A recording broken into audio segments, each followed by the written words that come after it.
இது என்னோடய வாழ்க்கையிலேயே மறக்க முடியாத ஒரு நாளுங்க. ஏன்னா இந்த மாதிரி ஒரு நிகழ்வை நான் இது நாள் வரைக்கும் ஃபேஸ் பண்ணதில்லை. என்னோடய பெரியம்மா எங்கள் அம்மாவோட 2வது அக்கா திடீர்னு எங்களை விட்டு போயிட்டாங்க. நான் கொஞ்சம் கூட எதிர்பார்க்கல இப்படி நடக்குன்னு.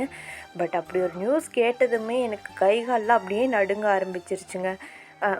எனக்கு இன்னுமே அவங்க இல்லை அப்படிங்கிற ஒரு இது என்னால் ஏற்றுக்கவே முடியல. அவங்க இருக்காங்க, எங்கூட பேசிகிட்டு இருக்காங்க, எல்லோரும் சிரிச்சிட்ருக்கோம், அந்த மாதிரி எது தோணிகிட்ருக்குது. பட் இப்போ அவங்க நம்ம கூட இல்லை அப்படின்னு என்னால் ஏற்றுக்கவே, என்னோடய மனசு ஏற்றுக்கவே மாட்டேங்குது. எப்படியும் ஏற்றுக்கிறதுக்கு கண்டிப்பாக கொஞ்ச நாள் ஆகும். எனக்கு வந்துட்டு இந்த மாதிரி ஒரு சுச்சுவேஷன் இது வரைக்கும் வந்தது இல்லைங்க. ஏன்னா க்ளோஸ்டு யாருமே இந்த மாதிரி இறந்தது கிடையாது. இப்போ தான் ஃபர்ஸ்ட் டைம் இந்த மாதிரி ஒரு சுச்சுவேஷன் நான் ஃபேஸ் பண்ணுறேன்.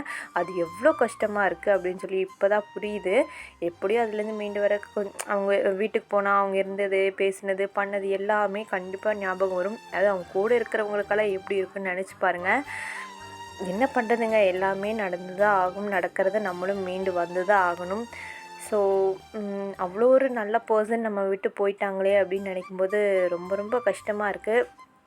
பட் அவங்களோட நினைவுகள் எப்போவுமே எங்கள் கூட இருந்துகிட்டே தாங்க இருக்கும். கண்டிப்பாக அது எப்போவுமே மறைஞ்சு போகாது.